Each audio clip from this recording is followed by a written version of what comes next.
Would you get on a plane that takes off and lands safely 55% of the time? Young ladies, would you go to a hairdresser that only gets your hair right 55% of the time? Would you go to a restaurant that gets your meal right the first time only 55% of the time? So why are we sending our children to these schools that only get you right 55% of the time? Good question. The dropout rate is 45%.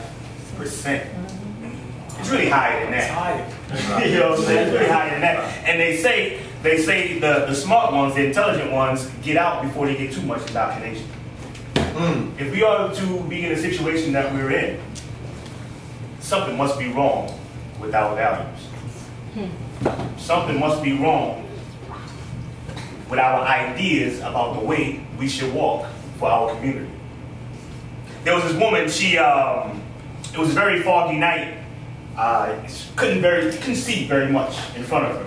Right? She was trying to get home, but she saw this other car right in front of her. She saw the tail lights. She said, I'll follow that car for a little while. Right? So she followed that car. She said, I'm going to let this other car do all the navigating, do all the worrying, do all the squinting, and I'm going to just follow. About 20 minutes went by, and then that car suddenly stopped, and she collided with that car.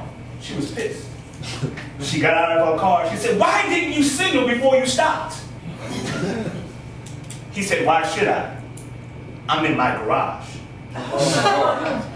We, as a black community,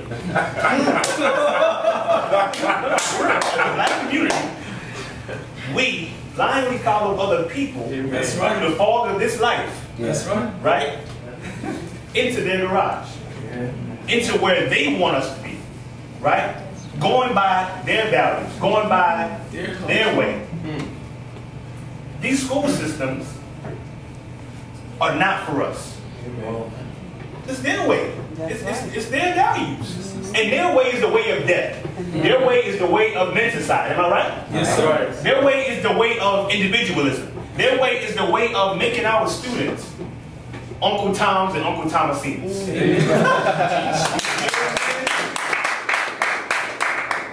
But it's crazy because we don't really do anything about it.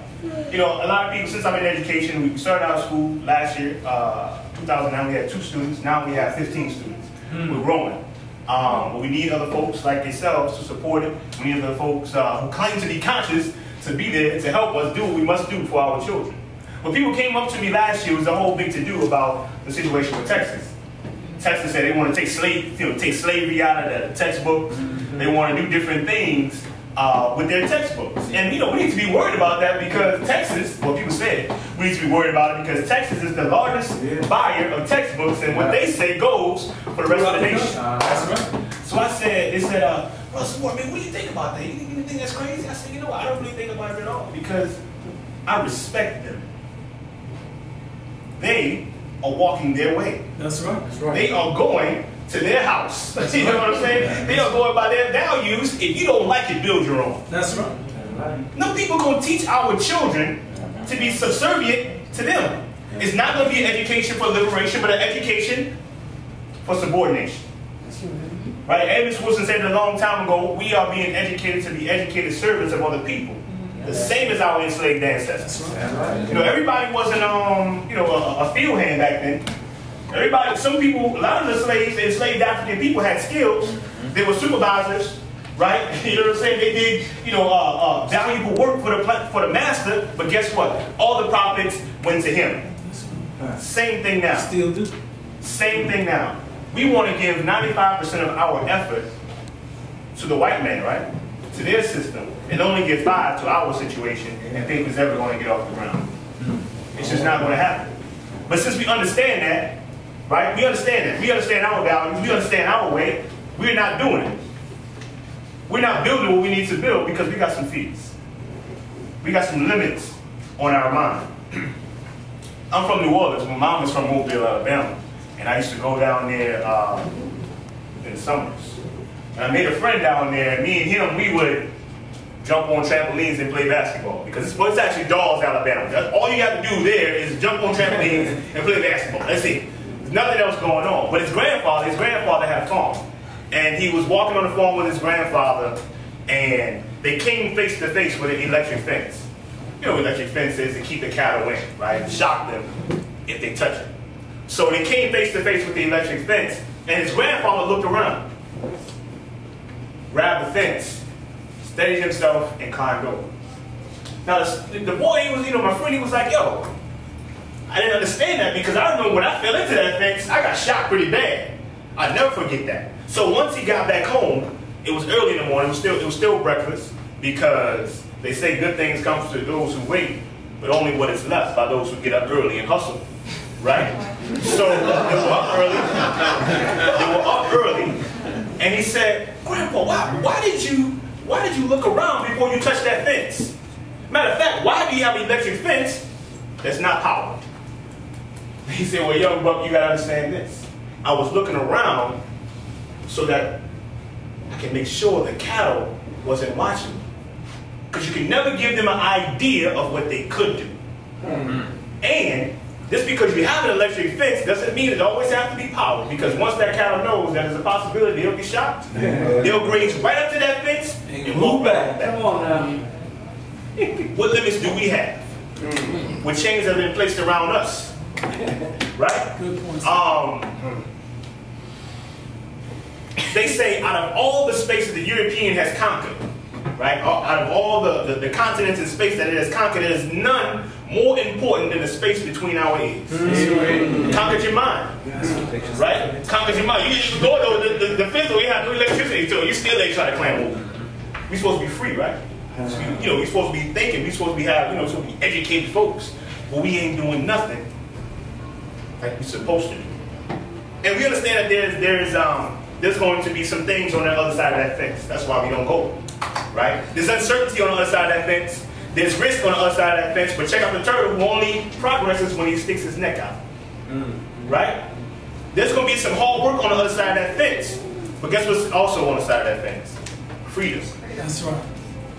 Right? Freedom is on the side of that fence as well. And we have to get to the point where what is on the side of that fence is more important than what's inside the fence.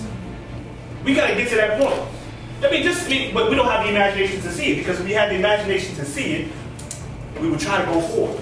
But can you imagine a situation or a world where your children love themselves? You talk to them. You have a situation where your children will fight your enemy toe to toe. Your children will come up with solutions for your community's problem before you even ask him or her. Imagine that. Because things are created twice. Once in your mind, and then once in reality. This building was created twice. Once on a blueprint, well, once in somebody's mind, then on a blueprint, and then into reality. That's right. Right? No man is a country. He knows all this stuff. Right? So we got to build those things in our mind, because if we can't see it, we can't achieve it. We hear that before. So I'm saying this. If we understand that if the tree, our orange tree in our backyard, begins to produce bitter grapes, if the orange tree in the backyard begins to produce bitter grapes, then it is not enough to pick all the grapes off the tree and hope for oranges next year. We got to cut that tree down and start anew. We got to plant some new seeds. And those new seeds got to be our own schools, man. They got to be our own schools.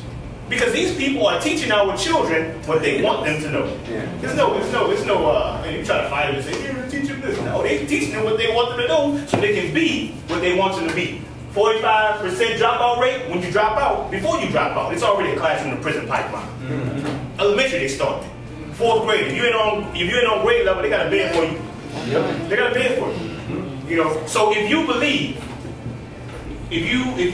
in your mind, in your heart, consciously or unconsciously, that the white man will continue to run this world, I'm not talking to you. Go ahead on and let these folks continue to miseducate your children. But if you believe, if you understand that all we got to do is fight and we can win, then build for yourself. It's going to be hard, but he who wants honey must brave the bees. At Kamali Academy, we are developing leaders who will be able to fight our enemy on any continent, under any conditions, any form of warfare, any enemy. We got to do it. Thank you.